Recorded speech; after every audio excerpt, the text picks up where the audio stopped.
Hey guys, in this video we're going to take a look at how you can choose a preset adapt sound that matches your age on the Samsung Galaxy S22 series.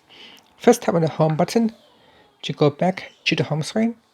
Then from the home screen, swipe down at the top and tap on the settings icon. In here, go down and tap on sounds and vibration. Next, go down and tap on sound quality and effects. In here, tap on adapt sound, then go down. Now you can choose off if you don't want to select any sound boost, or you can select under 30 years of age, between 30 to 60 years old, and over 60 years old.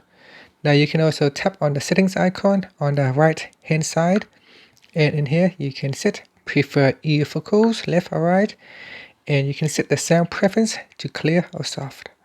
And that's it. Finally, you can tap on the home button to go back to the home screen.